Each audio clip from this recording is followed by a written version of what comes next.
itatanong ko lang naman po sana kung yung tungkol po sa kamatayan ni Pablo, di ba po hindi nakasulat dun sa Bible kung namatay siya at kung saan po siya inilibing? Nakasulat po namatay siya, kapatid.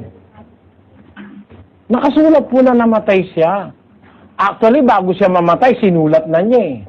Pakinggan nyo, ikalawang Timoteo 4:6.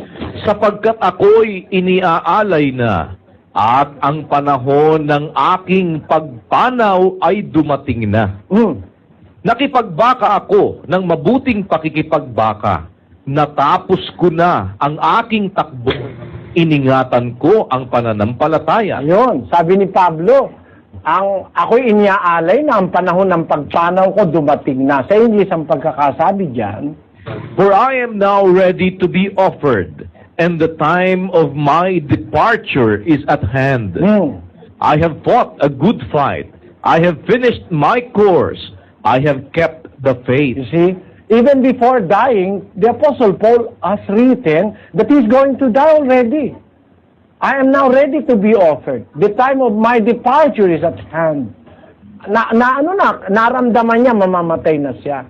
Ngayon, ang masama, nag-iimbento sila ng kung ano-ano, kagaya San Pedro. Pinatay daw si Pedro, pabaligtad. Ipinako raw sa krus ng pabaligtad. Paano mo maipapako yung tao sa krus ng pabaligtad?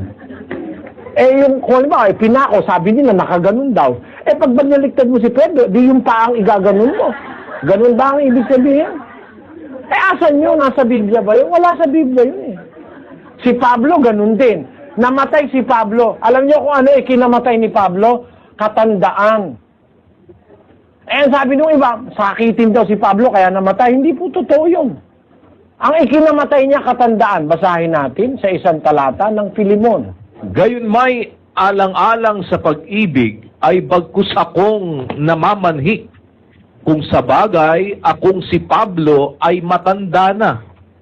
At ngayon na may bilanggo ni Kristo Jesus. Kita nyo? Ako naman si Pablo ngayon matanda na siya. So matanda na siya. Kung mamamatay siya, katandaan na yung ikinamatay niya. Kaya bandang huli, sumulat siya kay Timoteo, ako inyaalay na ang panahon ng pagpanaw ko dumating na. So si Pablo, hindi namatay na, kaya namatay, aksidente. Hindi, meron siyang matanda na siya eh. Talaga naman, alam natin, pag matanda na, mamatay na, di ba? Sino ba sa inyo matanda na riyan? Pagka matanda na, mamatay. Ako yata ang pinakamatanda rito. pag matanda na, malapit nang mamatay. Ganon. Kaya ang masama, yung iba, nag-iimbento po ng mga bagay-bagay. Kasi si Pedro, tiniwarik sa Roma. Hindi naman totoong nakarating si Pedro sa Roma.